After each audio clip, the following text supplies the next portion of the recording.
I received word earlier this morning, actually at 10:32 a.m. Eastern Time, from Canonical, the makers of Ubuntu Linux, that Jeremy Bicha, the registered sex offender and serial child rapist, who had recently defaced a open source project's wiki, calling them Nazis, among other things, that he's no longer working with the company. I'm just going to read the full message I got from them. Quote, Brian, Jeremy Bicha is attending and speaking at DebConf as an individual. They are no longer engaged at Canonical and do not operate, speak, or act on behalf of the company. Many thanks. And this came from a representative, an official representative from inside Canonical. You can see that Mark Shuttleworth was also in on that email chain as well. So this is as official as it gets. Now, it is not clear whether he quit or was fired. I think I and probably a lot of other people assume that he was let go, to put it nicely, that he was fired. But technically he might have quit. The only thing Canonical is saying at this point is that he is no longer engaged, meaning he is no longer working at Canonical and does not operate, speak, or act on behalf of the company. Now, they also mentioned that he is attending and speaking at DebConf as an individual. Now, that gets a little bit interesting. So technically, the annual Debian conference, the full Debian conference for Debian Linux, is happening right now. It kicked off earlier today, and Jeremy Bicha, who, again, just to make sure we're all clear on this, was convicted in the state of Florida of having committed sexual assault crimes against multiple little girls. In fact, so many crimes that it was listed as thousands of acts of abuse of little girls. And the details of those, horrific. Absolutely horrific. And he was scheduled to be speaking today at DebConf. Let me see. Do I have any of the pictures up here? I don't have the pictures up, but here's what's crazy. Is his live stream, the live stream that was supposed to be going out of his talk that was scheduled for today, did not happen. You could go to the DebConf 25 website and live stream the video of the majority of their presentations that were happening throughout the day. And they even promoted Debian did, the actual Debian Linux project, on their social media over on Mastodon, promoted Jeremy Bicha's presentation that he was going to be giving specifically about GNOME running on Debian. It was all about what's new about the current release of GNOME on the current version of Debian. And so I tuned in. It was supposed to happen today at 12 p.m. Eastern time. So, and I tuned in, and nothing. It was just a series of pre-generated slides that confirmed on the slides that event was supposed to be taking place right then, but no actual live stream of the event actually occurred.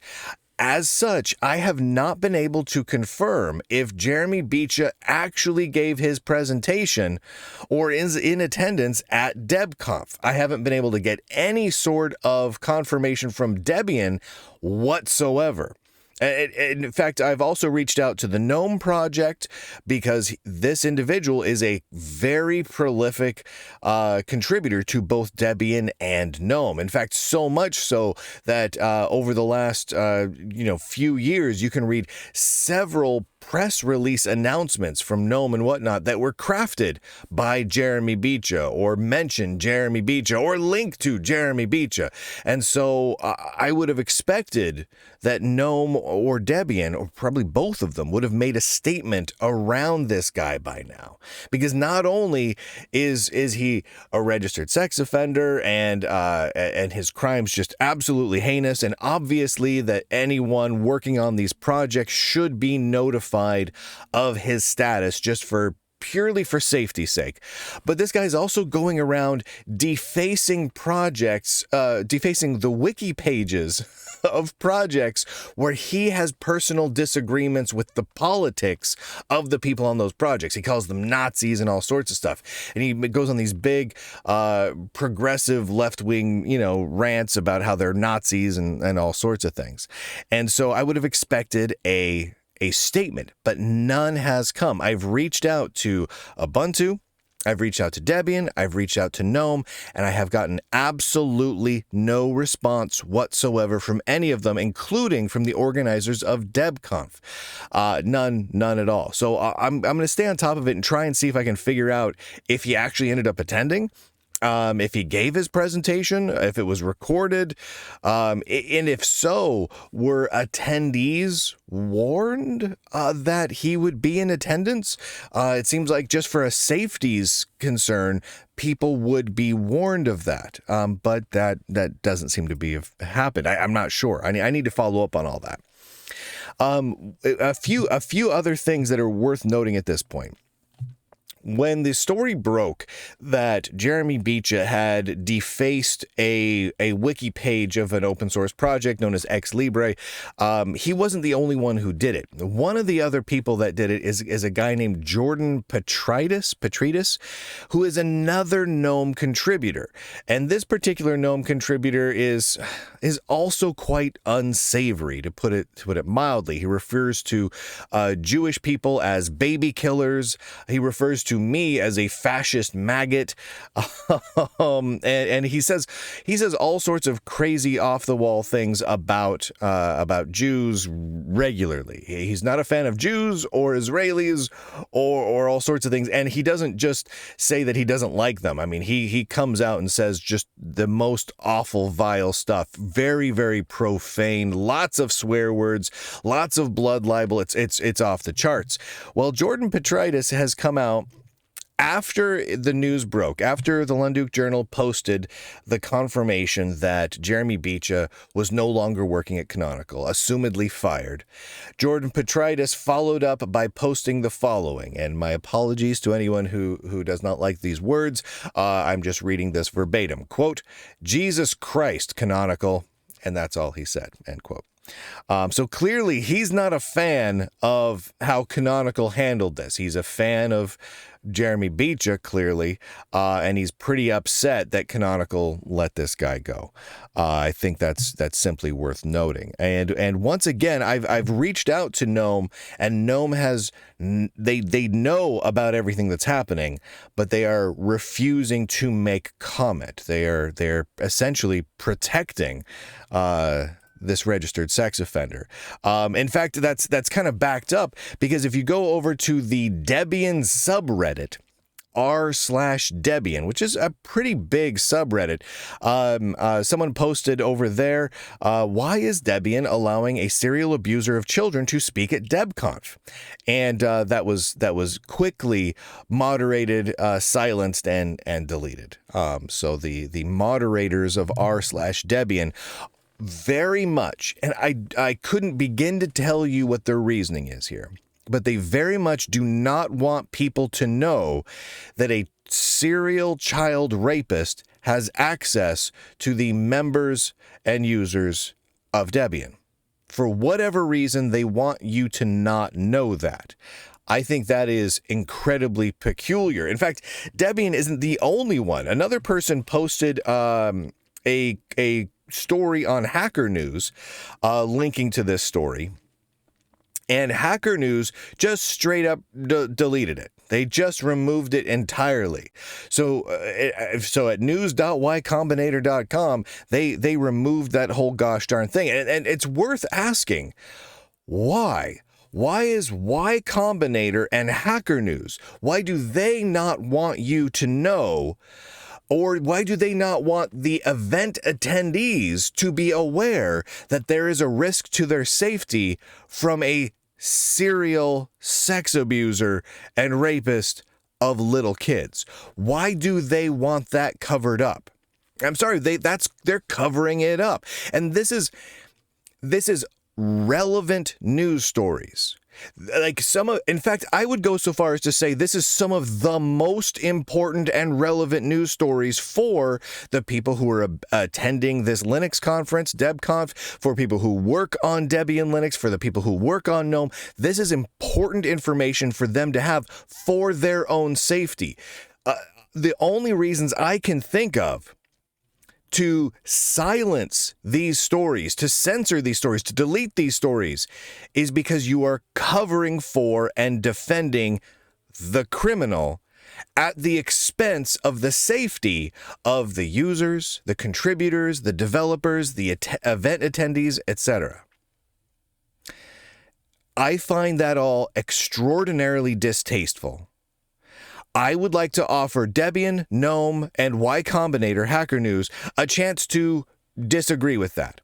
If you would like to get a hold of me, if you represent one of those organizations, please, for the love of all that is holy, get a hold of me, or just make a statement somewhere where you are opposed to this, to that, and that you you were mistaken in your censorship and silence and covering for this particular individual. Now, Canonical, the makers of Ubuntu Linux, they at the very least, they're not working with the guy anymore. I don't know what the details are behind the scenes, but they're not working with the guy. Actually, I had begun hearing tidbits about this a few days ago. Some Canonical employees, actually two different sources within Canonical, had contacted me to let me know that they didn't know what was happening with Jeremy Bicha, but that all of a sudden he was no longer in the company email directory. However, I was unable to get, screenshots and real hard confirmation until this morning on that. So for the last, day or so, I'd begun to know that, okay, it was looking like Jeremy Bicha was maybe going to be let go by Canonical, but I hadn't received confirmation. Now we have confirmation. And it really does look like they probably fired him, and good on him. Should Canonical have hired him in the first place? No, obviously not. In fact, Jeremy Bicha interviewed at Canonical at least on two separate occasions. The first time, he was not hired in part because of all this. The second time, he was hired for whatever reason. And I've also heard from numerous employees within Canonical who made it very clear that they were completely unaware that Jeremy Bicha had this past history. I heard from other people who were aware. So to what extent were people warned? I don't know. Clearly, Canonical should have done a better job of warning people within the company to protect their employees and their families. Canonical clearly failed at that. But now that it was public, they were actually taking action. Just the same, that's not happening with Debian or with GNOME. Now that it's public, Debian and GNOME appear to actually be doubling down on protecting a serial child rapist at the expense of the safety of their users and contributors and their families and their event attendees, which is horrific to me. And that brings me to one final thing I want to mention here, because this has come up a bit, and it's honestly something I've thought about a little bit too. And someone posted, they worded it nicely. Someone over on X said this, quote, "I'm going to play devil's advocate here, but are we treading close to cancel culture?" End quote. It's a fair question to ask. It really is. But I'm going to say flat out, no. This is not cancel culture. We are not working to cancel anybody. This is absolutely not cancel culture. I'm just going to read what I posted over on X, and you can feel free to disagree with me, but this is these are my particular thoughts on the matter. We are not objecting to a person voting in some way we don't like. or making a joke that we find offensive, right? This isn't the matter of, oh my gosh, did you hear the joke he made? Right? That he needs to be canceled, right? This isn't that. We're not talking about that here. What we are doing is warning people of a registered sex offender, a serial child rapist, an abuser. I mean, oh my gosh, the crimes he committed are obscene and depressing and horrific, right? We are warning people of him having access to unsuspecting coworkers and users, and in some cases, potentially their children and families, right? We are also pointing out that organizations which routinely ban people for having the wrong politics, or heaven forbid, uttering the name Lunduke. I mean, GNOME literally has a policy where if you link to anything that I write, or anything that I say or post anywhere, that is an instant lifetime ban, right? But these same organizations who ban people for just literally just voting for the wrong person or wrongthink, they are literally promoting, and I don't say literally like figuratively, like some people use literally. I mean literally as in what they are actually doing.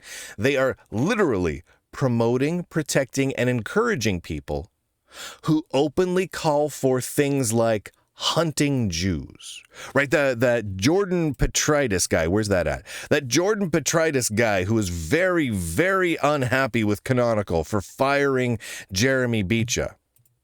He has a post out there where he was, it was an article published on the GNOME Foundation's website. So it was an official GNOME statement where he was specifically calling for the hunting of Jews. Or was that one on the GNOME website? I can't remember. That was either on the GNOME website or interspersed on his social media. I can't remember that one. He has so many. But it wasn't that he was calling for a boycott of Israel or something. No. He was specifically calling for Jews to be hunted and murdered. Right? Specifically, not for a specific reason about politics or something. No, just because they were Jews. He specifically called it out. We've covered this before. Now, they are promoting, protecting, and encouraging people and publishing their content who call for that sort of thing.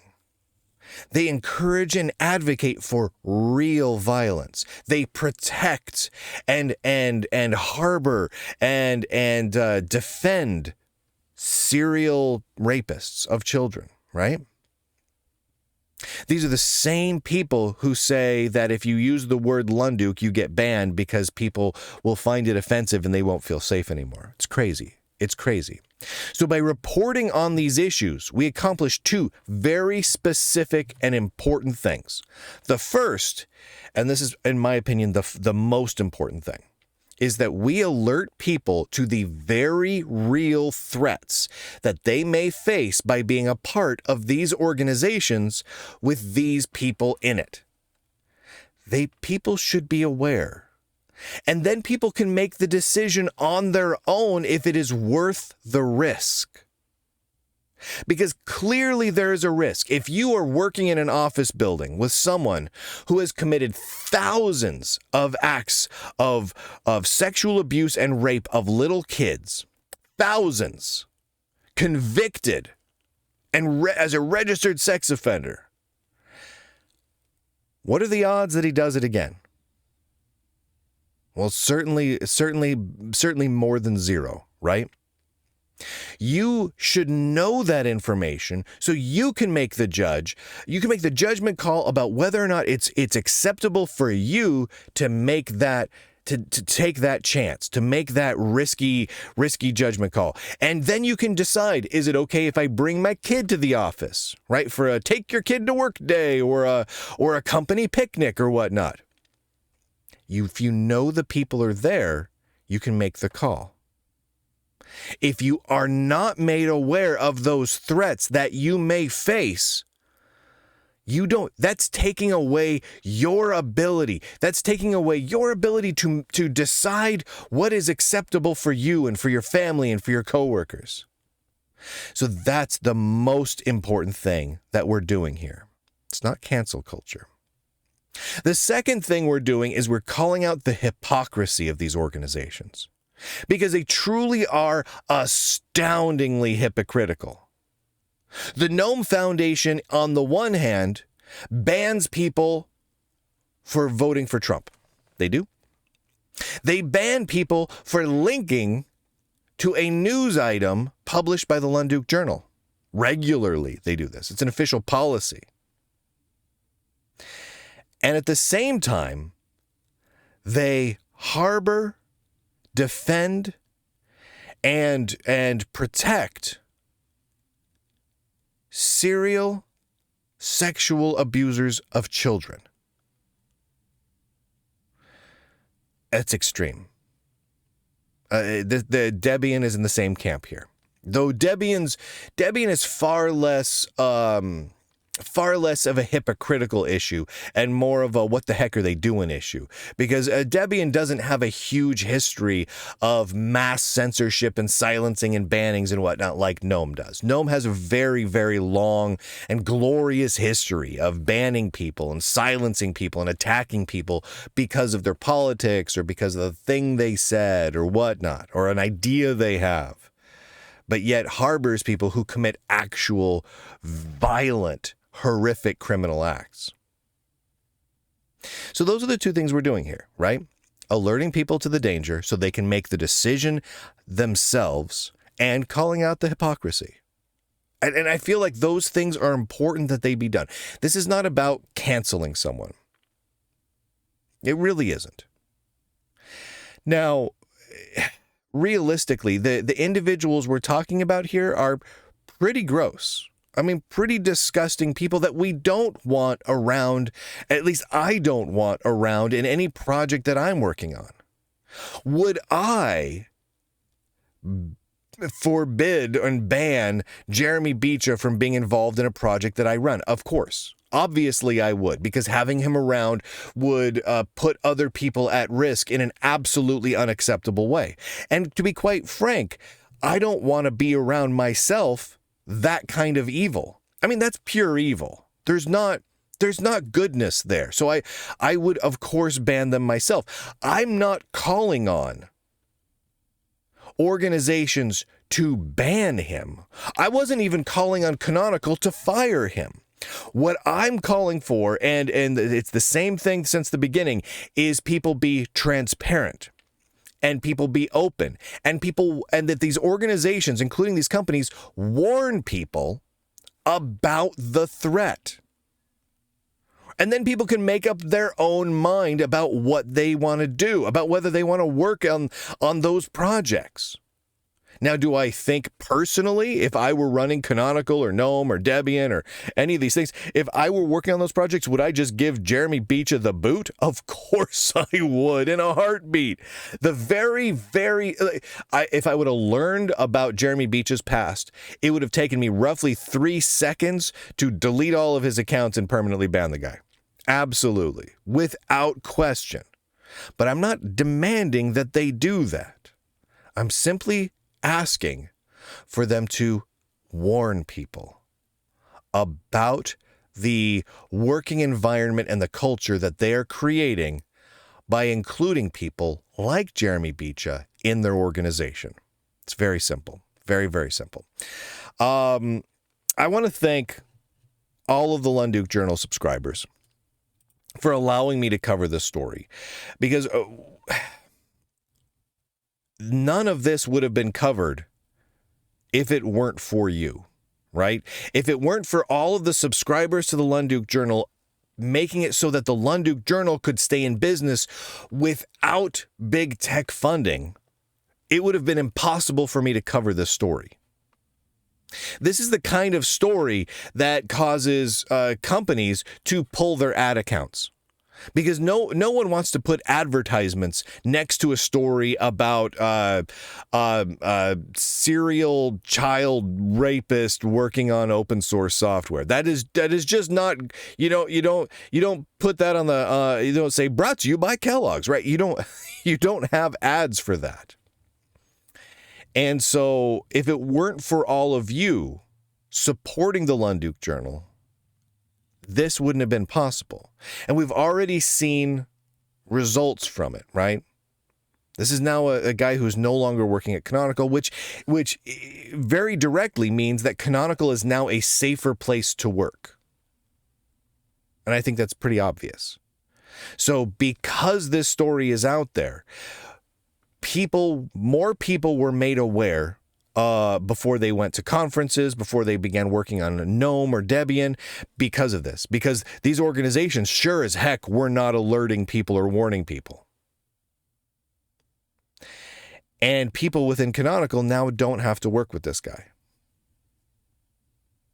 knowing what he has done in the past and might do in the future because of that.